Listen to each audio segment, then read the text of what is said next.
Saya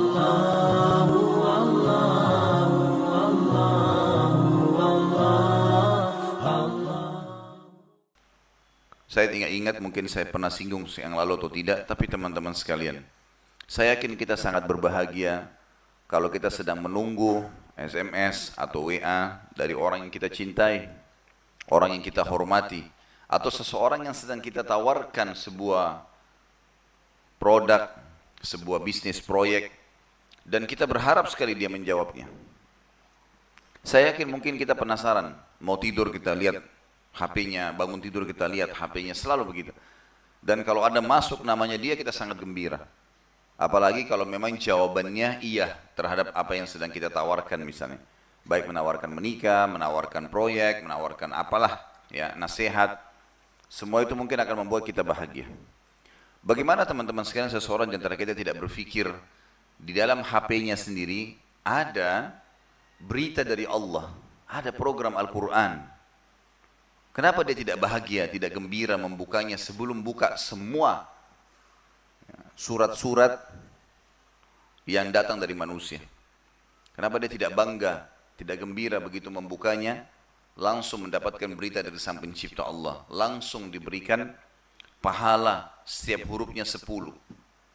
Ini semua contoh rasional saja. Banyak orang yang tidak mengemas atau tidak menggunakan adab dengan kalamullah. Ada orang subhanallah di HP-nya program Quran ada lengkap 30 juz. Bahkan sekarang dengan suara imam-imamnya yang bisa membaca. Tapi dalam seharian tidak pernah sama sekali di nomor kesiankan Al-Quran yang dia sibuk dengan WA teman-temannya.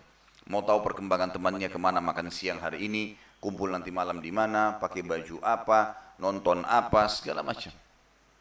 Padahal sebenarnya di dalam HP-nya ada perkataan Allah yang maha suci dan maha mulia. Banyak orang tidak tahu dan tidak mengemas masalah ini teman-teman sekalian.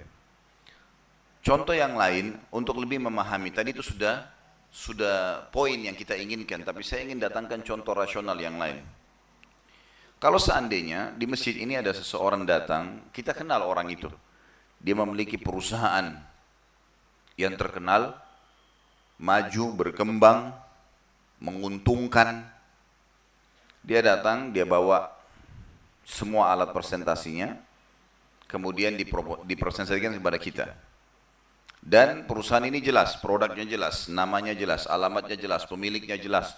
Semua yang berhubungan dengan masalah hukum jelas. Menawarkan kepada kita, Bapak Ibu sekalian, siapa yang investasi dana, misal 100 juta, dalam sebulan dia akan dapat 100%, 200 juta. Kira-kira Bapak Ibu sekalian, kalau sudah jelas ini perusahaannya, jelas pemiliknya, jelas ini programnya, jelas surat-surat ya hukum yang kita butuhkan kalau terjadi apa-apa, lalu dijanjikan 100% keuntungan, ikut gak kira-kira? Nah, ibu-ibu saja mau ikut, bapak-bapak gak semua? Kena ragu ya? Masih ragu gak kira-kira?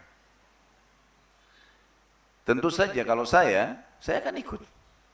Kalau saya tahu perusahaannya, pemiliknya siapa, perusahaannya di mana, pekerjaannya jelas, semua pakai surat-surat notarisnya jelas, kalau ada apa-apa kita bisa tuntut secara hukum, terus dijanjikan 100% keuntungan. Orang kadang-kadang perusahaan tawarkan 20-30% keuntungan aja setahun, banyak orang yang ikut. Gitu kan? Orang sekarang perbankan menawarkan 5%, orang banyak ikut. Ini bagaimana kalau 100%? Tentu orang berlumba-lumba. Apalagi kalau 200%, mungkin orang berlumba-lumba. 100 juta jadi 200 juta dalam satu bulan, silakan ambil semuanya. Pernah gak kita berpikir teman-teman sekalian, ini investasi dengan manusia. Pernah gak kita berpikir bahwasanya kita bisa berinvestasi dengan Sang Pencipta Allah? Ini semua ini langit yang kita lihat depan mata, udara yang kita hirup, semua pohon-pohon, apa saja. Ini bukan cuma sebuah building, ya. Building seorang owner manusia yang memiliki building yang terkenal, kemudian benar bisnisnya, kemudian kita ikut investasi.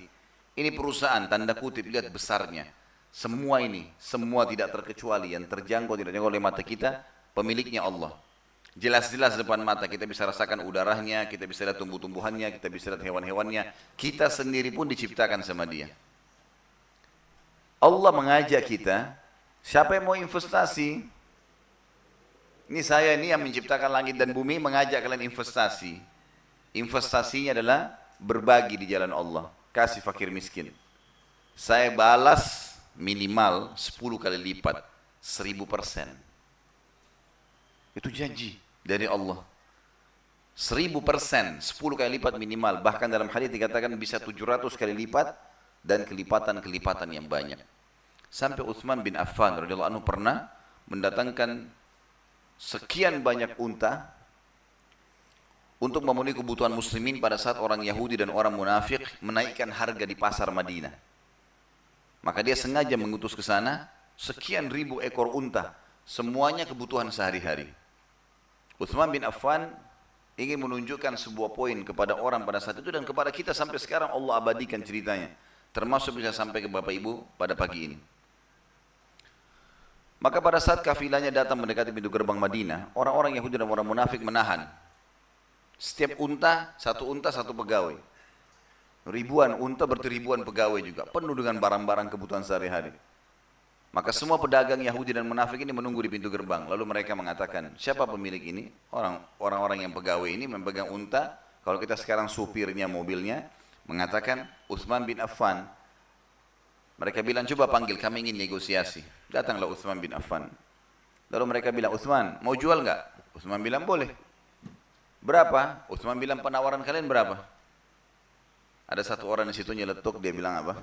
Utsman, saya akan beli bukan cuma produknya, sama unta-untanya. Kalau kita bawa mobil isinya misal saja semangka dari luar kota pakai mobil pick up. Ada orang mau beli bukan cuma semangkanya, sama mobil pick upnya dibeli. Semua, ini semuanya nih saya beli. Dan saya lipat gandakan setiap produk 1 kali lipat, maksudnya 100% keuntungan. Kalau harganya 100.000 jadi 200.000, langsung. Mau nggak? Kata Utsman, saya mau lebih. Ini sudah jelas-jelas dibeli semuanya. Cash pada saat itu terima. Semua, tidak perlu masuk lagi, tidak perlu pusing jual, dagang segala macam. Ada yang bilang, Utsman 2 kali lipat, 200%. Kata Utsman, saya mau lebih. Ada yang nyeletuk 3 kali lipat, 300%. Saya mau lebih. 4 kali lipat Utsman, saya mau lebih. Terakhir ada satu orang Yahudi, pedagang paling kaya mengatakan, Utsman, ini penawaran terakhir. Yakin tidak ada yang tawar di atas itu. 5 kali lipat setiap produk. Kalau 100.000, jadi 500.000 atau 600.000. Kata Utsman, saya ingin lebih. Orang itu bilang, kau sudah gila Utsman. Siapa yang mau tawar semua produk ini? Sama sekalian unta-untanya. Kata Utsman, mau tahu siapa yang bisa lebih beli dari saya? Dia bilang iya. Mereka bilang iya. Dia panggil pegawainya, suruh panggil semua umat Islam di Madinah. Semua, panggil semua. Begitu datang semuanya, kata Utsman, hai muslimin saksikan. Ini semua wakaf buat kalian. Ambil, silakan. Waktu itu umat Islam terganggu, nggak bisa belanja di pasar. Karena yang mayoritas menjaga pasar memiliki dagangan orang Yahudi sama orang munafik. Yang sengaja kalau orang Islam datang dinaikkan. Maka Utsman bagi cuma-cuma. Di depan mereka, tadinya Utsman bisa untung 500%, 5 kali lipat. Setelah selesai semuanya orang Yahudi sama orang munafik lihat depan matanya bagaimana produk yang bisa mereka dapat untung dari situ, dibagi cuma-cuma. Setelah habis semuanya itu, lalu Utsman balik ke mereka. Mau tahu siapa yang bisa lebih daripada kalian? Mereka bilang, apalagi yang kau bisa jual Utsman? Udah habis. Kata Utsman bin Affan, Allah pencipta langit dan bumi. Dia menjanjikan kepadaku 10 kali lipat. Minimal itu 1000%. Kenapa teman-teman masih banyak di antara kita yang tidak mau sedekah ini? Dia investasi dengan Allah sampai Allah mengatakan dalam Al-Qur'an, A'udzu billahi minasyaitonir rajim, man dzalladzi yuqridullaha qardan hasanan fayudha'ifahu lahu ad'afan katsira. Kata Allah, siapa yang mau meminjamkan Allah, tanda kutip di sini, Allah tidak butuh. Maka Allah akan ganti dengan sesuatu yang baik. Teman-teman tahu, para sahabat dan para tabi'in, itu mereka bukan sibuk investasikan uangnya di bisnis ini, bisnis itu tidak. Tiap hari bawa duit keluar cari orang miskin, investasi sama Allah. Kaya, nggak susah mereka. Cuma ini tidak difahami, ini namanya adabnya. Kalau tadi itu kita jelaskan sebenarnya adab dalam berinfak. Begitu pula kalau kita tarik ke materi kita. masalah adab dengan kalamullah. Masa kita lebih bahagia, lebih gembira menerima SMS, berita dari orang, dari manusia yang bisa saja gagal usahanya, bisa saja tidak benar beritanya, bisa saja hanya sementara, bisa berubah. Allah Subhanahu wa taala abadi. Lowongkan teman-teman sekarang waktu untuk baca kitabullah dalam sehari. Gembiralah menerima pesan dari Allah, karena ini adalah kalamullah. Dan saya sudah pernah bilang, kalau perlu setiap kali mau lihat WA, sebelum baca WA-nya manusia, baca dulu Al-Quran walaupun satu ayat. Baru kembali lagi ke WA manusia itu. Karena memang sudah begitu yang harus kita lakukan.